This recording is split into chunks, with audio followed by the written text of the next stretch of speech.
Hey listeners, a warm welcome to you all in another episode of The Bigger Picture, Ecospire's very own podcast series, where we engage in insightful discussion with industry experts on various matters ranging from macroeconomics, public policy, finance, and much more. Today, I, Siddharth Kulkarni, and Satak Singh are here with our esteemed speaker, Mr. Mustafa Bedawala, to initiate a discourse on the blockchain economy. But first, we would like to introduce our guest, Mr. Mustafa Bedawala, who has completed his graduation from HL College of Commerce and is a qualified chartered accountant as well as an associate member of Institute of Company Secretaries of India. He has given multiple speeches and written various articles on topics relating to blockchain, DeFi, cryptocurrencies, and behavioral finance, while boasting ample experience in similar fields. To name a few, he has worked as a research analyst for one of the largest investment banking units, which provides a blockchain-based platform for transaction facilitation, and has represented India as a professional delegate on an invitation by Harvard for talks on a variety of topics such as blockchain, artificial intelligence, etc. He is currently a product manager in one of the S&P 500 companies specializing in crypto payments. We are truly honored to have you here, Mr. Mustafa. Hey guys, so thanks for having me, and it was very, basically warm welcome from your side, and let's get started. So always, happy to be speaking on this kind of forums, and speaking on many kind of things that is relevant to the youth, and what is happening in the overall world, in the world of finance and behavior finance and blockchain in general. Yeah. Okay, so in this episode, we are going to venture into the world of blockchain technology, specifically dealing with its applications in the financial monetary system and allied issues such as those relating to maybe regulatory changes. So quite an exciting episode given its influence and given its how trending it has been in the past years. So can't wait to begin. So first, before we get into all the details and advanced discussion, could you briefly explain the basics of blockchain technology and how we can commercially use that, how it's a new technology, how it can disrupt new markets. It could help our listeners better comprehend some of the concepts. Cool, perfect. So this is a banger starter, and a nice question to basically grapple with what is this blockchain tech and what is happening in the world of this weird kind of internet finance and internet money kind of world. So first of all, there is a notion that this blockchain and everything is started with the Bitcoin and the generation of Satoshi Nakamoto peer-to-peer paper or white paper that has published in 2008. But it was traced back way back to 1940s and 1930 that we have on our map, that is a World War era in 1930 and 1940. What has happened is that the military has those cryptography system where they send the transaction or send those kind of encryption and decryption kind of message from one country to another that any other country cannot, encrypt those messages in between. And that's where the trace of cryptography begins. Now, in 1960, 1970, and 1980, there was a huge kind of finance improvement. Like there was a credit card improvement, there was infrastructure improvement in various countries like US and Europe and various other regions. But the thing that was missing is peer-to-peer transaction, right? So there was many kind of startup or maybe the enthusiasm, which was known as cyberpunk or cryptopunk, we can say at that point of time that there was very enthusiasm about what about we have those kind of infrastructure, but we don't have those internet money kind of thing. So then what happened that in 1991, Stuart Hubbard and Scott Stornetta in 1991, basically they invented this kind of blockchain idea where you can keep a trace of those time stamping of a document kind of thing. So it was not in 2008, it was in 1991. So this was a first misconception.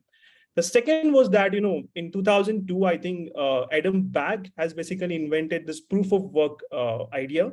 In that particular idea, he has picked up one of the paper of that is published in 1992, which was basically published by Sinyata Divok and Moni Noor. That was basically aimed to, basically if we are sending one message from one email address to another, there is a possibility of spamming that we see in our day-to-day email boxes, right? But at that point of time, that innovation of proof of work is that you need to basically do a small computation to send those kind of messages. So that was solving those kind of, a junk or spam kind of messaging that has happened at that point of time. So it was a second misconception that Satoshi has invented proof of work. It is not true. So it was invented way back in 2002 by Adam Back. But what happened in 2008 is that, after a lot of innovation in the finance and fintech space, where the PayPal and many other kind of startup has emerged, there was not a single kind of startup or maybe the thing that has happened in this particular space after this financial crisis in 2007 that can basically solve the double spending problem. And at that point of time, the Satoshi come up to a conclusion that let's combine this idea of blockchain, proof of work, and then the idea of double spending, how to prevent those double spending in any centralized resistant manner. And that was a real innovation that we have seen in 2008.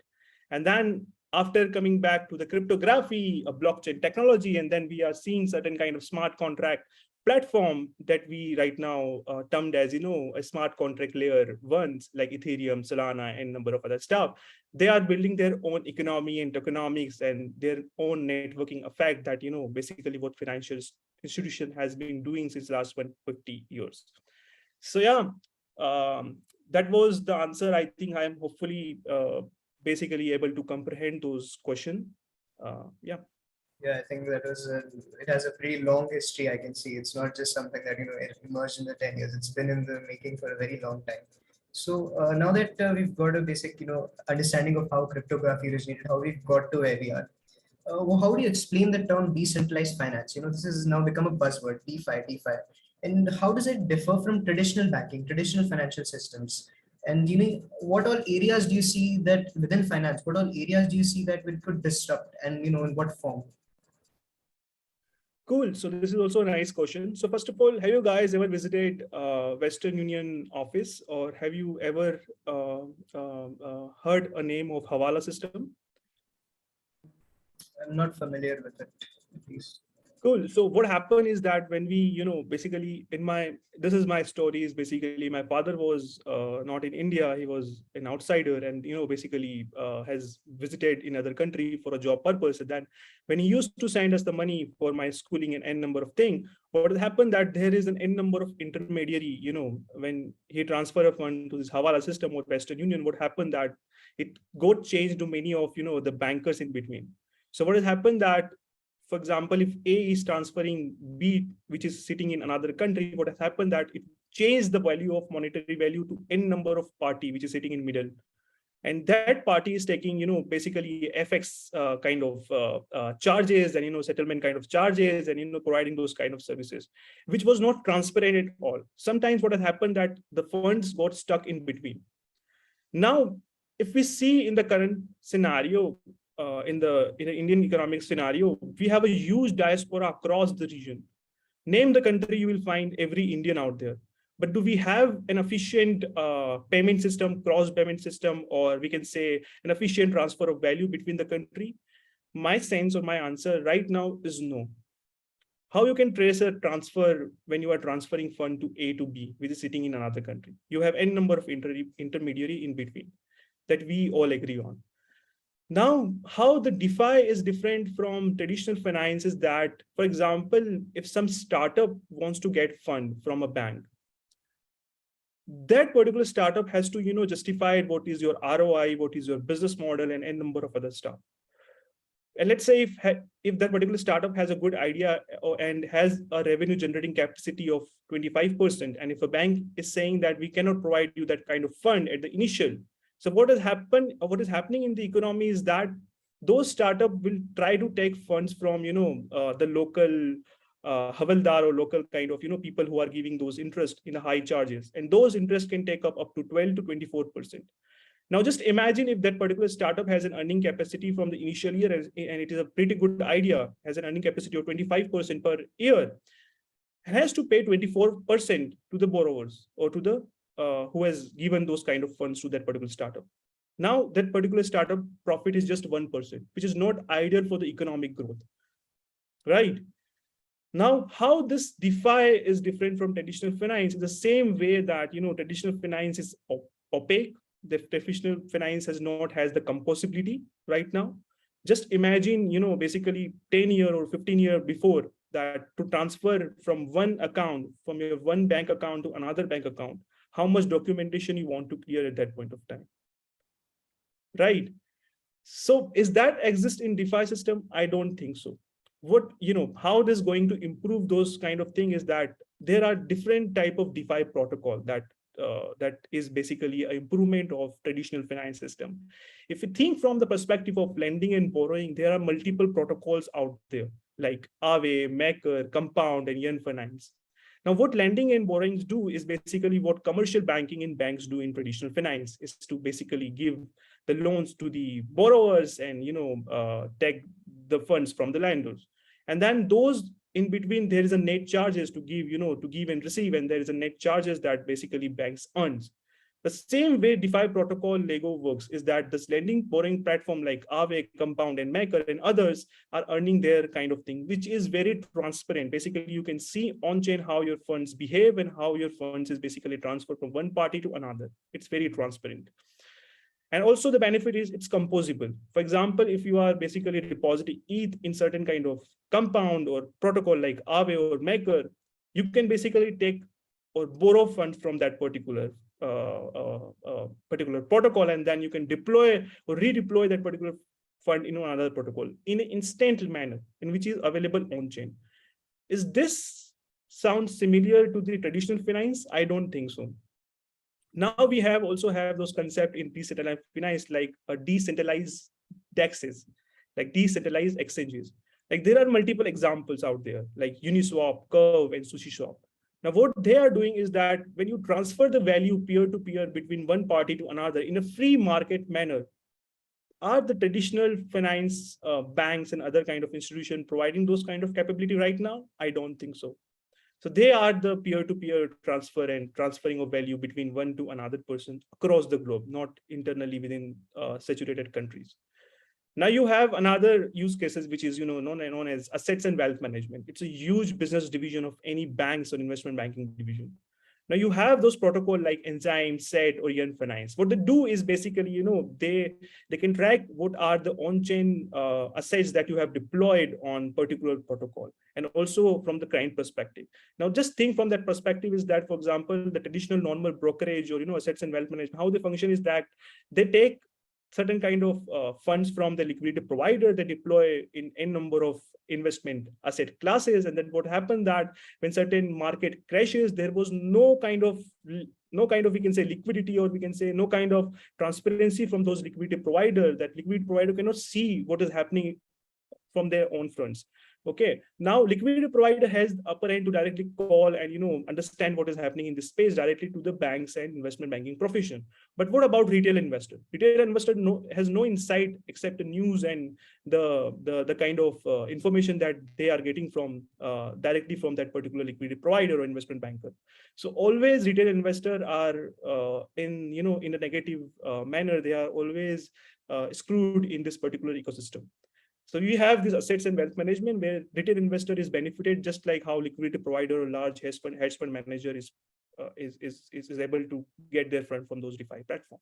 So it's a use cases. Is this available in traditional finance right now? I don't think so. Now you have those kind of derivative platforms. Now future swaps and option is $1 trillion of market right now globally. Now, just think from the perspective of small retail investor. Do they have a transparency and n number of things that is happening across the region? Do they have the price discovery and the transparency to send those kind of option instruments from one country to another in the traditional finance? I don't think so. But do you have those kind of platform which is working extremely well, say past 5 year or 3 year, like DYDX or synthetic? They are solving those particular problem in the space of DeFi. Now you have one of the crucial, basically a pain point that, basically everyone is talking about right now is the payment industry. Now, as I said, from transferring funds to one country to another, let's say if you are sitting in London or any other Western country, and if you want to transfer funds to your nanny or your mother to a third world country that they call, is basically, it will take certain hours to settle those transactions without you having a transparency where your fund is flowing. Now to basically conquer or counter this particular question or particular description, you have multiple protocols in in the payment space, just like MakerDAO, and the Lightning Network on Bitcoin is a layer 2 solution. Now what they do is basically trace your transaction in the instant manner, and they are basically do their do your job within a certain second of time. So you have those clearing and settlement at the same point of time, and the receiver will receive the fund directly in their wallet within a second, within a span of seconds. Is this thing basically solved by traditional finance yet? I don't think so. So these are the multiple use cases, if you're comparing the traditional finance and DeFi platform. Now you have on top of that a new innovation kind of stuff that is happening in this space, like the flash loan and a number of things that is being, basically popularized by these protocols that I've said, like compound, Aave, and number of the stuff, which is innovation itself. So what I can say is that how the DeFi is different from traditional finance in the overall sense is that you have a censorship resistant platform which is working on a smart contract platform, which is being basically secured by the n number of miners who have those kind of stake in this particular platform, a particular base layer of smart contract. So I'm not basically confirming that ETH is only, or Ethereum is only a blockchain. There are multiple blockchain. Even there are multiple smart contract deployment that is happening on the layer 2 solution of Bitcoin as well.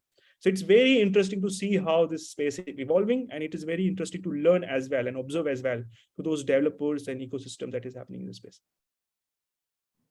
Yeah, so I think the key takeaway here would be the level of transparency that it's sort of promoting, and how it's inviting more participation. Because as you mentioned, certain businesses find credit essentially like at 24%, 18%, and it's not really an efficient manner to deploy funds.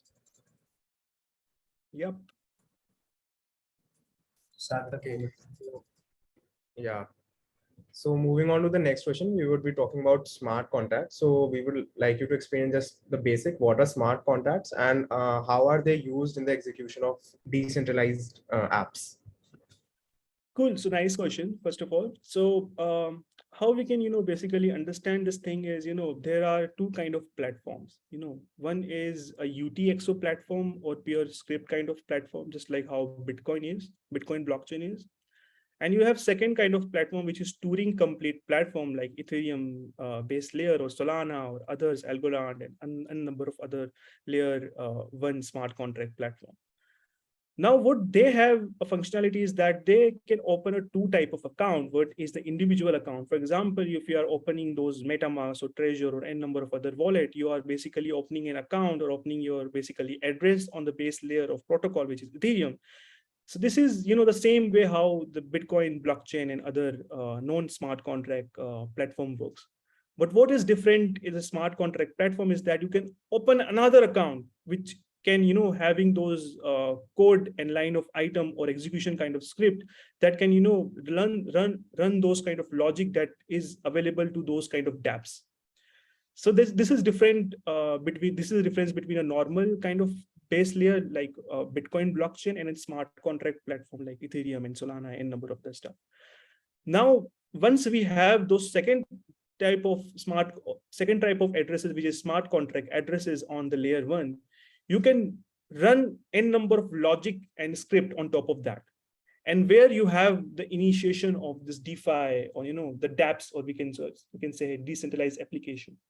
And you have those front-facing application, where you can visit those MakerDAO or the Compound and Aave platform, where you can see those kind of configuration where basically you can connect your wallet, take a loan, borrow a loan, basically deposit certain kind of value in Ethereum or USDC or stablecoin, other stablecoin as well.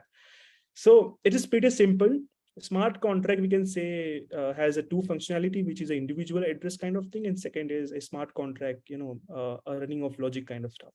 So there you have, and basically the part is, if you understand from the basic perspective, is that every node that is securing those blockchain is running your smart contract every time there is a state change.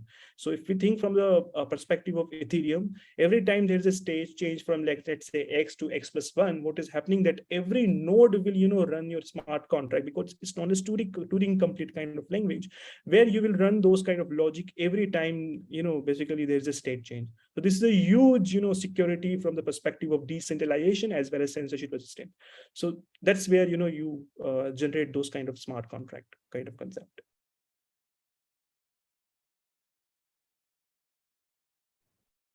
Okay. So our next question is revolving around cryptocurrencies and how they are used as a medium of exchange in blockchain. And in what ways do cryptocurrencies hold an upper hand in fiat currencies? And hypothetically, if crypto had to replace fiat currency, what would be the scale of changes that would be required in the current structure of whatever we have, the currencies and fiat currencies and the government? Cool. So a lot of question in this, a bunch of sentence that you have said. So I will demystify one by one, like how, basically I will just giving the assumption that, I will not say that cryptocurrency is going to replace the fiat currency, because cryptocurrency is within 0.5% of what fiat economy is right now. If you see the bond market and, this future and swap market or derivative market, it's hundreds of trillions of dollars of industry. And we are not just 1 trillion right now. So to say that, how this cryptocurrency has its value, I will, draw down to the practical scenario that we can take from the history right now. So have you guys have heard about the Gulf War that has happened in 1990s? Yeah, I think with Argentina, it was involving. It's a very far guess, but I can say it's happened in the Middle East kind of thing. So what happened at that point of time is that, Saddam Hussein is basically, taken a jump to, secure those kind of territory in Kuwait. And that's where you have initiation of this Gulf War kind of thing. So what has happened in that particular country, I'm talking about Iraq, is that Saddam's currency, or the Iraq currency at that point of time, was known as Iraqi Swiss dinar. Now, that Iraqi Swiss dinar was, basically has those manufacturing unit in, in Switzerland, and then the printing, basically printing, stamping, and everything was happening in UK, and then it got imported into a Iraqi territory, So that was a circle for Iraqi Swiss dinar, and that's why it was known as Iraqi Swiss dinar, because its manufacturing was done in Switzerland. Now, at that point of time, there was, when Saddam tried to conquer Kuwait, another region, and there was, multiple sanctions and n number of other stuff that has imposed on Iraqi territory, and particularly in Saddam governors and n number of other stuff. Now, at that point of time, there was only one currency that was, coming back from UK and Switzerland, but, basically due to imposition of, many kind of the sanction, they cannot import those kind of new currency in the ecosystem. Now, it was very dilemmatic part from the Saddam Hussein, basically how they can run the country, because they are, huge debt, plus they have obligation, to the country man itself. And at that point of time, Saddam was controlling a southern region of Iraq, and Quds was another region in Tabika of that particular country, where they was handling a north side of that region. And Saddam introduced a new currency, which is, being printed in its own southern region, which is known as Saddam dinar at that point of time. But when Quds was not accepting those currency, it was known as a Swiss. It was basically accepting those old currency itself at that point of time. Now, in the south region, Saddam was printing those currency and said that, give us 25 old currency, which is Iraqi Swiss dinar, and I will give you one new Saddam dinar. The same way that has happened in our country in the phase of 2017, which is known as demonetization. But in the north region, what is happening is that without a central bank, without any imposition of any of the centralized party, the old currency, which was known as Iraqi Swiss dinar, was, basically was a medium of exchange, a unit of account at that point of time. Now, the irony is that, when there was, a conquest, or, basically more aggression from the Saddam Hussein regime in the South region, they started to printing its own money, like printing more and more of the Saddam Hussein's dollar kind of stuff, dinar, that kind of stuff. And that happened is that, the currency was inflated so much that when it was, basically in the ratio of 25:1, now it was in the ratio of 300:1. What I mean by is that you just give, at that point of time, Saddam realized that we need to exchange those old Iraqi Swiss dinar via 300 new dinar. And before, few years before, it was 25 new old dinar to the one new dinar. So whole spectrum has changed, right? And still the north region was functioning without the central government. And Now just think from the perspective of what is, the logic of this particular argument. The logic of this particular argument, an example is that without any central authority, the people are believing in this particular currency as an exchange or medium of exchange or unit of account. Are they able to exchange those goods and services from that? The answer is yes. And we have the example in 1990s in the Iraqian situation. So the same way, if you term the situation, basically how the US dollar had its own value as compared to, any other currency or any other country. Why? The reason is that it's US dollar is basically used as a payment of taxation. Second is it can be used as transferring value of goods and services, basically between the countries, like as a petrodollar kind of thing. Basically, if you want to change certain kind of, oil kind of thing, the n number of liters of oil in one country to another, what will happen that you need to use dollar to transfer those value between one country to another. So it's known as petrodollar kind of concept. And that's where US has its value, USD has its value. And second and third is that, people believing this particular currency that it will be, basically have those kind of monetary benefit in the future, because they believe in the one central entity, which is known as a Fed, or, the bunch of people sitting in the central government kind of thing.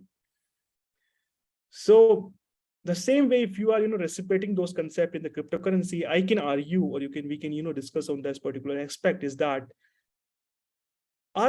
is any use cases that is built on this particular platform, smart contract platform, or, the basic Bitcoin platform? The answer is damn yes. I previously explained the number of dApps, that have billions of dollars that is being logged in this particular protocol. And they are basically functioning in this very harsh environment, which is, crypto bear market. And they are functioning on the top of the level. So I can say that, basically many kind of use cases that is built on the smart contract level, like, basically whatever the banks do in the traditional finance, like assets and wealth management, derivatives, and bunch of other stuff, as I explained earlier. And then on the Bitcoin blockchain level, you have a layer 2 solution, just like Lightning Network. And on top of that, you have multiple smart contract platform that is building n number of smart contracts as a link to the Lightning node on the second level. So where they are generating its value is basically, deriving its use cases from this protocol. And then people are believing in that this particular thing this will benefit me for transferring some kind of value or some kind of instant transfer between, n number of use cases of goods and services in the near terms or in the long term kind of thing. And another part of your question is, crypto is going to, basically trash fiat? My answer is no. Right now, we are not going to see, basically in our lifetime, or maybe 30, 40 or 50 years down the line, that we will see that crypto is dominating across the region. The question that everybody is basically asking, that is a cryptocurrencies or any other thing? But since last 5 years, since I am leading this particular thing, I can see that cryptocurrency is a very outdated terms. We can term this particular thing as a crypto assets in the regulatory manner, as well as what is happening in the base layer and on top of that as well. So this is my particular answer. Crypto is nowhere to replace fiat currency as of now, and maybe not in 20, 30 years down the line. But it will basically have a huge bunch of economics and tokenomics and n number of other networking effect on top of that we are seeing just a starting point of view. But in the future, we will see much more than that. So it will be a complementary to the fiat currency and not entirely replacing those kind of fiat currency. Elaborating a little bit on crypto assets, my question, I guess, is that, how do you, from an investment point of view, a lot of people talk about holding crypto assets and, the fact that it can maybe generate superior returns. And there's a lot of debate that why would you hold dollars instead if you could hold cryptos and it's appreciating in value. But, the question, I guess, arises is that how would you value a cryptocurrency? That, from a valuation point of view, it's very hard to understand what, let's say, an intrinsic value, or however we want to term it. You would value a cryptocurrency, like let's say Bitcoin. Cool. So this is very good answer. So good question, basically. So my perspective, I'm a basically hats off to what Charlie Munger or Warren Buffett writes, because they are one of the pinnacle of this particular investment industry. And I basically salute those guys that they have, basically given to this particular industry. If you take some kind of books from Warren Buffett, maybe you don't need to, study CFA classes as well in the future. That kind of level that books has, irrespective of, basically the number of other professions, or, basically this crypto profession or crypto, marketer has been, basically giving those kind of investment advices. So if we think from the perspective of Warren Buffett and Charlie Munger, I can see that, there are multiple type of investment in this, in this world. The first kind of investment, bucket is basically you give the money to certain kind of investment stuff, and then it will give you certain kind of returns.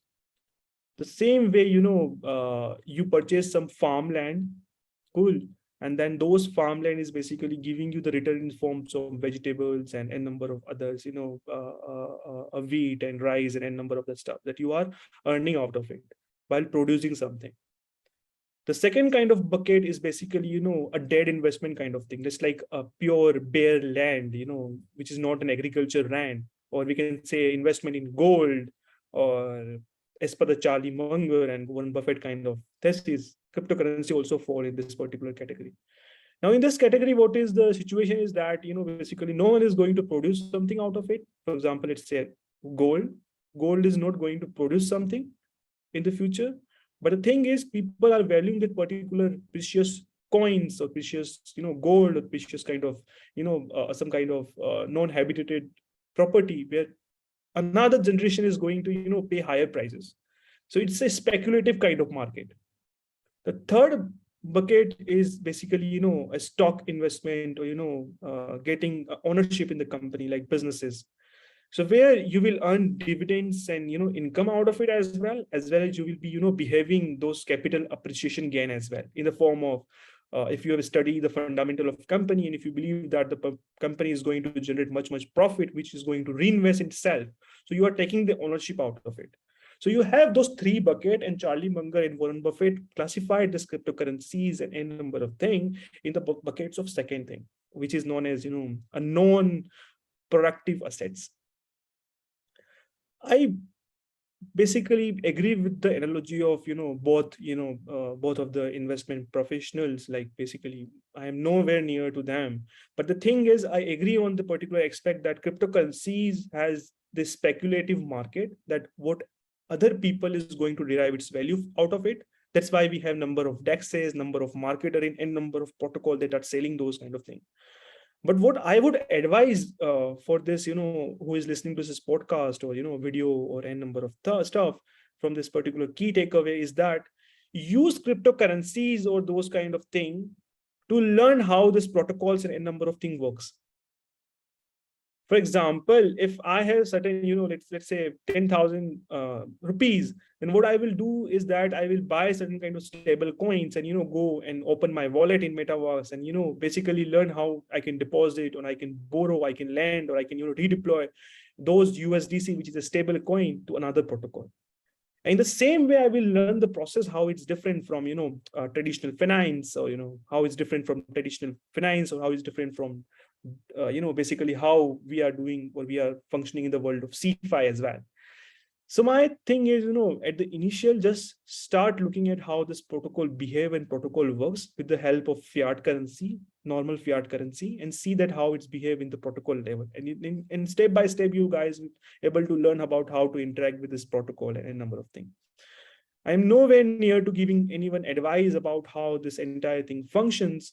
But the thing is, there are multiple protocols that have those deflationary kind of benefits, just like how Bitcoin has. The Bitcoin is capped as 21 million, so it has a rare scarcity, just like how this tangible kind of stuff, how you purchase those rare arts and a number of the stuff that other people is going to pay you that much of money, until and unless some other use cases are built on top of that. On the same layer, on the Ethereum, there are multiple protocol level changes as well, like EIP 1559, or you can say how this Ethereum is going to be ultrasound money in the future. But right now, in the current circumstances, I cannot see any of the, this kind of thing this happening in the near future. But in the future, there is a protocol changes that will happen on the base layer of smart contract, which is known as Ethereum. So we will see how this kind of thing behave or we will evolve. But right now, my key takeaway is that use your fiat currency to learn how this protocol behave, not for the investment purpose, but for the use cases purpose.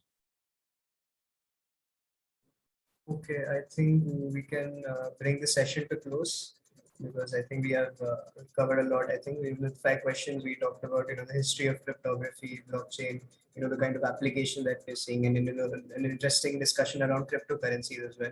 So thank you, Mr. Bedawala, for joining us, sparing your precious time for us. I think we've learned a lot, and I hope that we've given our listeners some fruit to think about. The main part is that we also research about this and read about this on our own, and interact with the blockchain, interact with protocols on our own.